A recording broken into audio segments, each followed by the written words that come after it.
அன்னை மாதிரி எல்லா பயிலும் இங்கே தான் உட்காந்துருக்கீங்களா? அன்னை மாதிரி அத்தனை பேருக்கும் வணக்கம் ஐயா. ஐயா முக்கராசு, நீ தேர்தலில் நிற்கிறியா, தேர்தலில் உட்காந்துருக்கியாங்கிறதெல்லாம் எனக்கு தெரியாது ஐயா. பார்த்து கறிச்சோறு இப்படியா திங்கிறது?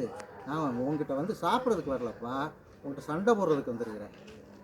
மெல்ல தின்னு ஐயா. ஊமராசு, காதுக்குள்ளே ரெக்கைய பார்த்து விடு, குண்டி வழியாக பின்னாடி வந்துட போகுது. உங்களோட எச்சிப்பாலை குடிச்சு வளர்ந்துருந்தேன்னா நீங்கள் சொல்கிறதுக்கெல்லாம் தலையாட்டிகிட்டு இருப்பேங்கிறத நினைக்காதீங்க. போதும், இது வரைக்கும் தலையாட்டினதெல்லாம் பூம்பு மாடியை நான் தலையாட்டினதெல்லாம் போதும். நம்மளோட பொது சொத்தை ஊர்க்காரங்களுக்கு எழுதி கொடுக்குறத இனிமேல் விட்டுறணும். அதில் ஏன் பங்கு இருக்குது. என்கிட்ட ஒத்த வார்த்தை கேட்க மாட்டேங்கிறியா? நானும் உங்க கூட பிறந்தவன் தான்டா. பார்த்துக்க, என் பேர் என்ன தெரியும்ல? நாகராசு. ஒரே படம் போட்டுருவேன். என்ன முக்கராசு பார்க்குற? வச்சிருக்கிற மீசையில் இல்லைப்பா வீரம், பிடிச்சிருக்கிற அருவார்லையும் இல்லை, இங்கே இருக்கணும். புரியுதுல?